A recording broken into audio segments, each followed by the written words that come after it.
जय हिंद दोस्तों। स्वागत है आपका आपके अपने YouTube चैनल @A1 सावर में। जैसा कि आपको पहले पता है कि हम रेगुलर करंट के कुछ क्वेश्चंस लेके आ रहे हैं, तो आज भी हमारे करंट के कुछ क्वेश्चन है हमारे। तो चलते हैं हमारे करंट के क्वेश्चनों में। और एक विशेष सूचना मैं बताता हूँ, आज शाम से ही शाम को रेगुलर आपको जो सीईटी के अंदर जो अपना जो सीईटी के अंदर जो कंप्यूटर का जो टॉपिक है वो सारा क्लियर करवाने के लिए रेगुलर क्लास आपको सीईटी की कंप्यूटर की रेगुलर क्लास आपको रोजाना 7:30 बजे 7 बजे आपको रोजाना मिलेगी। आज से जितने भी क्वेश्चन है जो आपको सीईटी के एग्जाम में आने वाले हैं, सीईटी के सिलेबस के अकॉर्डिंग आपको सारे क्वेश्चन इस चैनल के माध्यम से मिलने वाले हैं। तो आप अपने दोस्तों को भी शेयर करो, सब्सक्राइब करवाओ, ताकि उनको हमारे जो जितने भी क्वेश्चन है, मोस्ट क्वेश्चन वो आपको मिल सके। हमारे चलते हैं हमारे क्वेश्चन पे कुछ मोटिवेशनल थॉट के साथ। आज का हमारा मोटिवेशनल थॉट है पूर्व प्रधानमंत्री अटल बिहारी जी की कुछ लाइनें और पंक्तियां। देखो, कदम मिलाकर चलना होगा। कहते हैं ना, किसी कवि ने कहा कि पूरी धरा भी साथ दे तो और बात है, पूरी धरा भी साथ दे तो और बात है, तुम जरा भी साथ दो तो और बात है। चलने को तो एक पांव पर भी चल लेते हैं लोग, पर दूसरा भी साथ दे तो और बात है। इसलिए कहते हैं बाधाएं आती है तो आए, क्या बाधाएं आती है तो आए, बाधाएं आती है तो आए, गिरे प्रलय की घोर घटाएं, गिरे प्रलय की घोर घटाएं, पांव के नीचे अंगारे, पांव के नीचे अंगारे, सिर पर बरसे यदि ज्वालाएं, निज हाथों में हंसते हंसते, निज हाथों में हंसते हंसते आग लगाकर चलना होगा, कदम मिलाकर चलना होगा, कदम मिलाकर चलना होगा।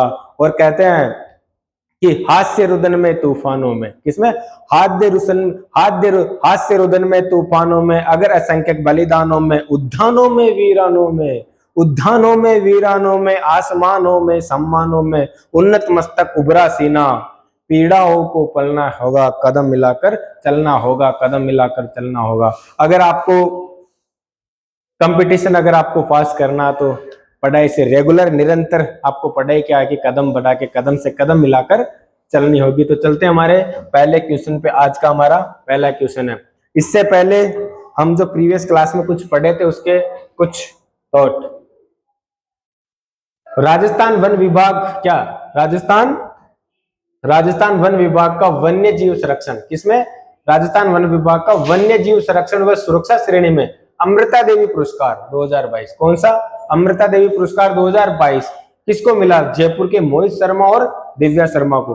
राजस्थान वन विभाग का वन विकास व सुरक्षा श्रेणी, ये तो वन्य जीव संरक्षण का था, ये वन विकास व सुरक्षा श्रेणी में अमृता देवी पुरस्कार 2022 किसको मिला था? कोटा के पवन कुमार जैन को। याद रखना। साहित्य अकादमी अनुवाद पुरस्कार 2023, कौन सा साहित्य अकादमी अनुवाद पुरस्कार 2023 किसे प्रदान किया गया? तो भंवरलाल ब्रह्मर को, जो हमने पिछली क्लास में पढ़ा था। राजस्थान में मार्च 2024 तक ऊर्जा की कुल अधिष्ठापति क्षमता की कितने मेगावाट की है? तो 24,783.64 मेगावाट की है। ठीक है। कुल राज्य में मार्च 2024 तक कुल कितने मेगावाट क्षमता के पवन ऊर्जा संयंत्र स्थापित किए जा चुके हैं? तो 5,209 मेगावाट के। ठीक है। किसके? वो भी पवन ऊर्जा वाले। किनसे? पवन ऊर्जा वाले। आर्थिक समीक्षा 2023-2024 के अनुसार प्रदेश में मार्च 2023 तक सड़कों की लंबाई कितनी है? तो कितनी है? 3 लाख, है ना, 3,01,810.86 किलोमीटर। ठीक है। आर्थिक समीक्षा 2023-24 के अनुसार मार्च 2000 कुल कितने प्रतिशत गांव सड़कों से जुड़ चुके थे? 89.57% गांव सड़कों से जुड़ चुके हैं। तो आज का हमारा पहला क्वेश्चन है, राजस्थान में तीज महोत्सव, कौन सा? तीज महोत्सव जो कल मनाया गया था। तीज उत्सव का आयोजन 5 अगस्त से 4 अगस्त, आप कह सकते हो 4 अगस्त से 11 अगस्त तक 2024 को कहाँ किया जा रहा है? तो ये किया जा रहा बीकानेर हाउस दिल्ली। कहाँ किया जा रहा? बीकानेर हाउस दिल्ली के अंदर इसका आयोजन किया जा रहा है। ठीक है। चलते हैं हमारे नेक्स्ट। देखो, 75वें राज्य वन महोत्सव, कौन सा? 75वें राज्य वन महोत्सव का आयोजन हरियाणा और राजस्थान के तहत 7 अगस्त 2024 को। कब? कल।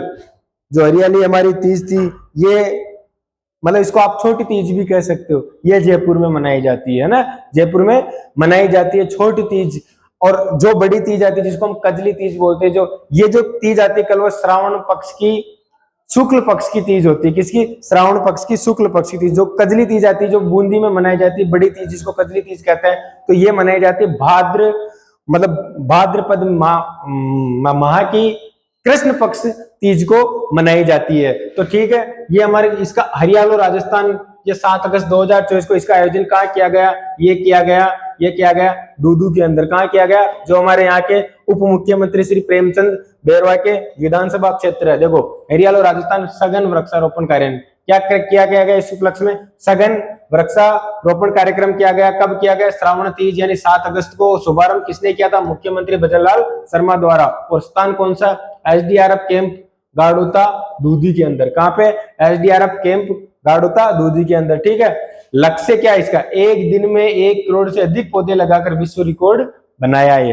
ठीक है, हरियाणा राजस्थान ऐप के माध्यम से इन पौधों की मॉनिटरिंग की जाएगी। ठीक है, इस कौन से ऐप के? हरियाणा राजस्थान ऐप के माध्यम से। इस अवसर पर जिला स्तर पर मातृ वन एक पौधा एक वृक्ष मां के नाम है ना स्थापित करने की घोषणा की गई है। मातु वन में विभिन्न प्रजातियों जैसे बर्ड, पीपल, गूलर न बहुत सारे नेती, पीपल, माखन, कटोरी, ये सारे पौधे इसमें लगाए गए।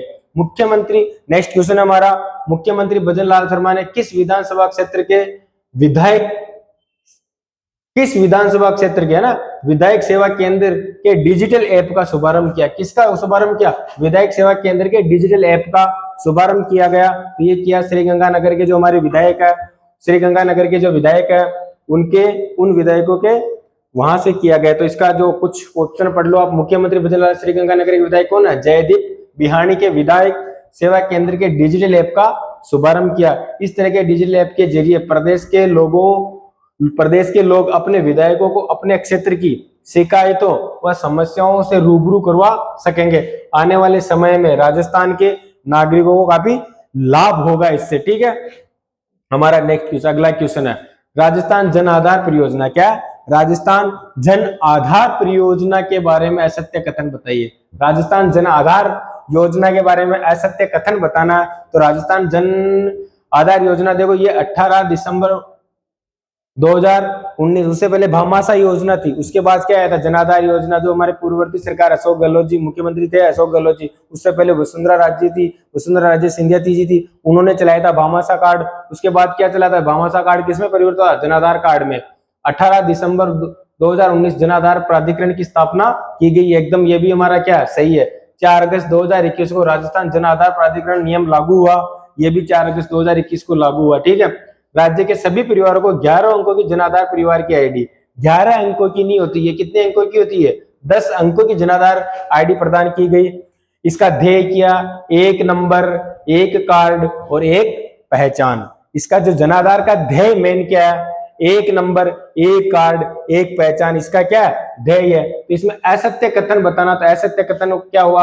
राज्य के सभी परिवारों में 10 अंकों की जनाधार परिवार आईडी प्रदान की जाएगी, जिसकी जगह क्या हो रखा? 11। तो इसमें हमारा आंसर होगा। ठीक है, ये इसके कुछ जनाधार योजना के बारे में कुछ मुख्य तथ्य हैं। जैसे राजस्थान सरकार ने 1 नंबर 1 कार्ड 1 पहचान की थी। इस विचारधारा के प्रभावी क्रियान्वयन के लिए राजस्थान जन आधार योजना प्रारंभ की। उद्देश्य क्या? जन कल्याण विभिन्न योजनाओं का लाभ नगद या गैर नगद आसानी से मिल सके तथा सुलभ और पारदर्शी बनाना। क्या बनाना? सुलभ और अपनी जो योजनाओं को सुलभ और पारदर्शी बनाना। ठीक है, राजस्थान जन आधार प्राधिकरण अधिनियम 2020 राज्य विधानसभा द्वारा पारित किया गया और इस अधिनियम की अनुपालना में राजस्थान जन आधार प्राधिकरण की स्थापना की गई है। ठीक है, चलते हैं। अपना क्वेश्चन है 5 मार्च 2022 तक। क्या?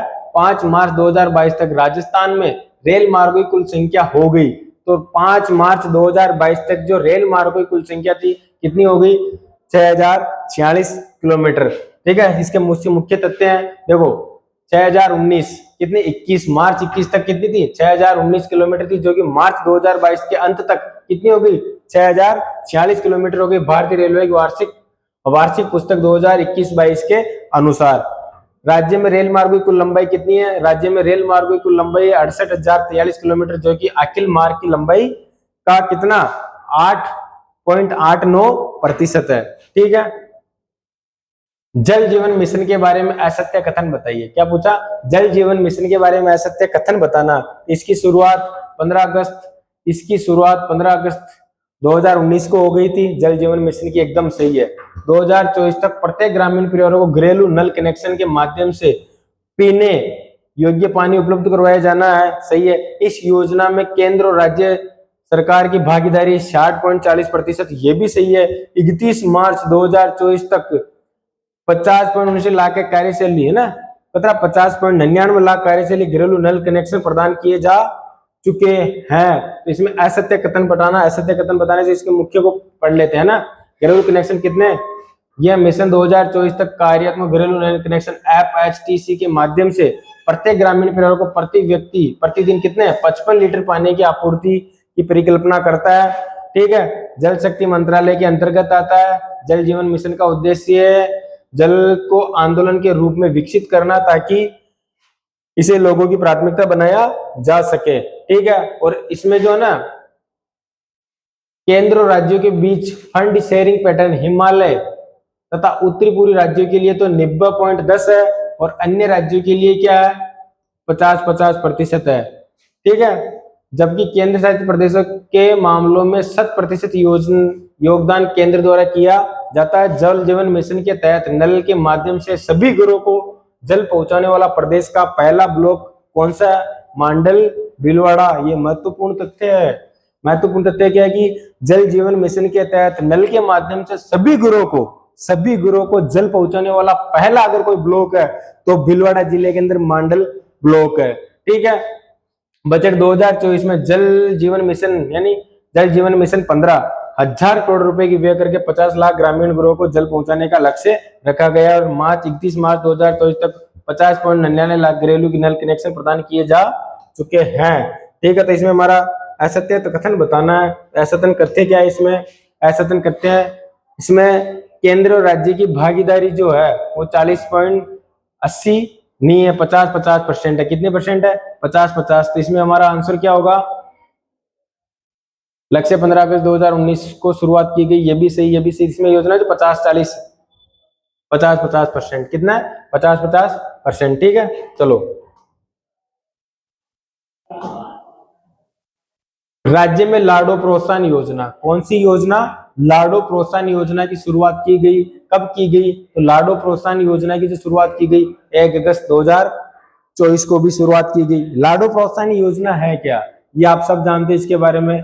मतलब लड़की के जन्म पे उसको कितने लाख, 1 लाख रुपए दिए जाएंगे। कितने लाख रुपए दिए जाएंगे, 1 लाख रुपए लड़की को दिए जाएंगे। उसके जन्म पे, उसके जो जन्म पे दिए जाएंगे 2500 रुपए, कितने जन्म पर, है ना। और प्रथम 1 वर्ष के बाद जो डिलीवरी होती है उसमें भी कितने दिए जाएंगे, 2500 रुपए।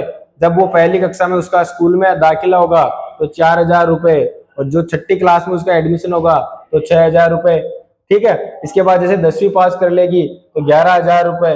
ठीक है, और जब वो कॉलेज पास या 12वीं पास कर लेगी, कॉलेज में दाखिला होगा तो 25,000 रुपए, और फिर बाद में 50,000 रुपए विवाह योग्य होने पे। इस प्रकार जो लाडो योजना के तहत जो प्रोत्साहन राशि मिलेगी लड़की के जन्म पे, ये मिलेगी। तो 1 अगस्त 2024 की शुरुआत हो गई। आयुष्मान भारत योजना में, किसमें, आयुष्मान भारत योजना में प्रथम चरण के तहत, किसके तहत, प्रथम चरण के तहत लाभार्थी किस माह से दूसरे राज्य में मुफ्त इलाज करवा सकेगा, ये करवा सकेगा सितंबर 2024 से। कब से करवा पाएगा, सितंबर 2000। ये योजना क्या है, आयुष्मान भारत योजना, ये केंद्र सरकार की योजना थी जो राज्य सरकार में भी अब लागू होगी। पहले तो क्या होता, मुख्यमंत्री चिरंजीवी योजना के तहत खुद के स्टेट में ही करवा सकते, 25 लाख तक का बीमा था। लेकिन अब इस योजना के तहत प्रत्येक व्यक्ति राज्य में तो करवा सकता है। इसके अलावा अन्य राज्य, जैसे बहुत सारे हमारे स्टेट दिल्ली में रहते हैं, महाराष्ट्र में रहते हैं, तो वहां पे भी लगभग 5 लाख तक का, कितने लाख तक का, 5 लाख तक का इलाज मुफ्त करवा पाएगा आयुष्मान भारत योजना के तहत, है ना। राज्य में सुरक्षा नीति, राज्य की सुरक्षा मतलब स्वास्थ्य नीति 2017, कौन सी नीति, 2017 के तहत।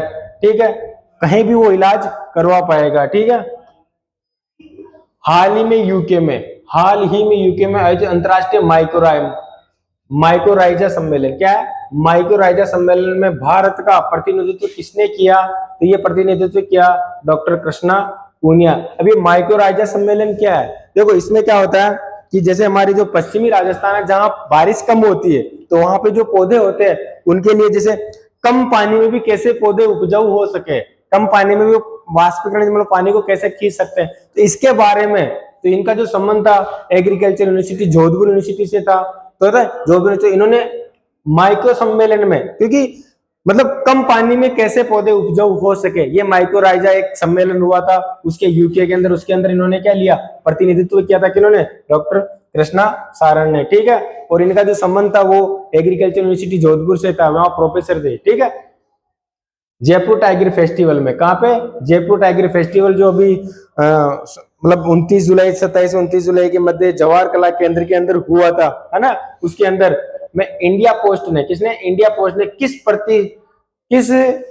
प्रसिद्ध वन्य जीव फिल्म निर्माता, कौन, फिल्म निर्माता की स्मृति में एक डाक टिकट जारी किया। तो ये जो फिल्म निर्माता इनका नाम है सुब्बैया नल्ला मुथु, कौन है, सुब्बैया नल्ला मुथु। इन्होंने एक फिल्म मतलब बनाई थी, एक रणथंभौर के अंदर, हमारा रणथंभौर आता है, इनमें बाघ प्राधिकरण इस वजह से रणथंभौर सबसे पहले लगभग 78 बाघ वहां पे है। तो वहां पे एक पहले बाघिन हुआ करती थी जिसका नाम था मछली, क्या नाम था, मछली।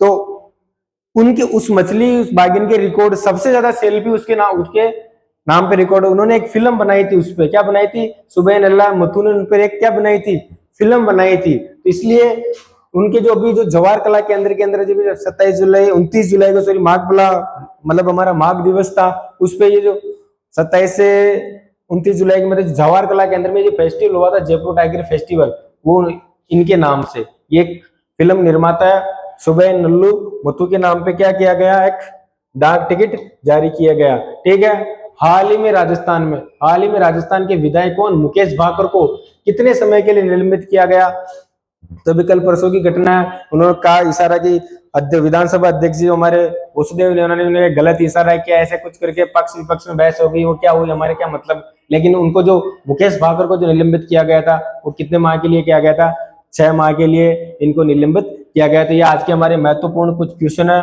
ठीक है। तो लेकिन रोजाना डेली ना बोले, सीईटी के अंदर आने वाले कंप्यूटर के प्रश्नों को हम डेली रेगुलर कंप्यूटर क्लासेस में लेके आ रहे हैं, आज से शुरुआत कर रहे हैं। हमारे चैनल को सब्सक्राइब करें ताकि आपको सही कंप्यूटर के क्वेश्चन जो आपको रेगुलर मिल सके, ताकि आप सब्सक्राइब करें, अपने दोस्तों को शेयर करें। जय हिंद, धन्यवाद सर।